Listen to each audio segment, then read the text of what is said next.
Throughout history, every philosophy, every worldview, and quite frankly, every human has in one way or another dealt with the issue of truth. Now, they may not have verbalized it using the philosophical term of epistemology, which that's actually the category we're dealing with. Epistemology is the theory of knowledge. How do we know what we know? How can we be sure? What's our standard for truth and knowledge? But all humans try to have questions and answers that fit within that category, even if we don't verbalize it that way. How do we know? How can we be sure? Who do we trust? What do we trust? All people, all worldviews, all philosophies have dealt with it. And certainly Christians have very clear answers to that. We stand on firm footing. We look to the revelation of God, which is not some kind of arbitrary standard for truth. It proceeds from the very character and nature of who God is. And He's revealed who He is. He's revealed everything He wants us to know about Himself and His interactions with mankind. It's sufficient knowledge. It's our standard for truth. Now, John Calvin, in his Institutes of the Christian Religion, says, all truth is from God. And if wicked people have said anything good or true, we ought not reject it, for it is from God. And it's a powerful statement that we need to hear when we think about worldview. Certainly, our standard for truth is God's Word and how He's revealed of Himself. And constantly, Christians should be saying and holding all the things that we see and we engage in our culture, our experiences. We need to hold them up against the authority of God's Word.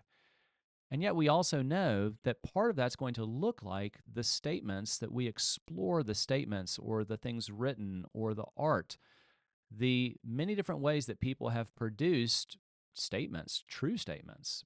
And if we find them as true statements, Christians, as Calvin says, ought not reject them because it's from God.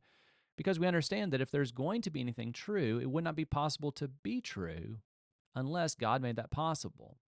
And that's actually our standard for truth. Our standard for truth is going to be God's revealed word. It's going to be His character and nature. And anything we find that is consistent with that, regardless of who said it, is true. We ought not reject it. We ought to embrace it. Wherever we find those things which are true and beautiful and good, those things which are consistent with the character and nature of God, regardless of who produces them, having a Christian worldview means that not only do we tolerate those things, that we embrace them and celebrate them. And far too often, Christians elevate those things which are true or beautiful or good, produced by Christians, above the exact same things or the same content and substance said by non-Christians, as though Christians alone are capable of producing that which is good or true. But once again, if we believe that God is the source of truth, and also that's a big part of it's a standard for truth, but it's also a Christian worldview believes something about humanity, that we believe all humans are created in the image of God.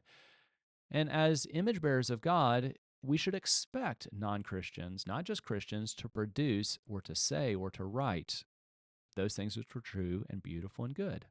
We should expect it. We shouldn't be surprised. And when we do see those things, when we do read those things, we shouldn't be scared. We should celebrate them. I think Christians need to do a better job quite often of celebrating truth and saying that's a true thing and pointing others to it. It doesn't matter who produced it, but also to celebrate the one who made that truth possible and how that truth points back to who God is, the source of that truth. I think that Christians, as image bearers of God, and not only us as the image bearers, but recognizing all people as His image bearers, all people with dignity, whenever we find truth. Art Holmes took John Calvin's statement and made it a little simpler. He said, all truth is God's truth. If we really believe that, if we believe that we have a firm foundation for truth, but also that wherever truth is found, that we're pointing it back to God, then when we see it, we ought to celebrate it. And I think the onlooking world needs to see that. They need to see Christians as people who know where truth is found and have a clear standard for what it is. But then when we see it, regardless of who says it, we celebrate it because it reveals more about who God is. And Christians, first and foremost, should be people who celebrate anything that helps us to see who God is more fully. Thanks so much for listening to our show. If you like what you heard, subscribe, leave us a comment, or share with a friend.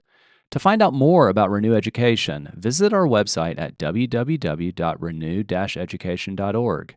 Watch us on our YouTube channel for various podcast episodes, YouTube shorts, and Worldview brieflies. and you can listen to our show wherever podcast episodes are found.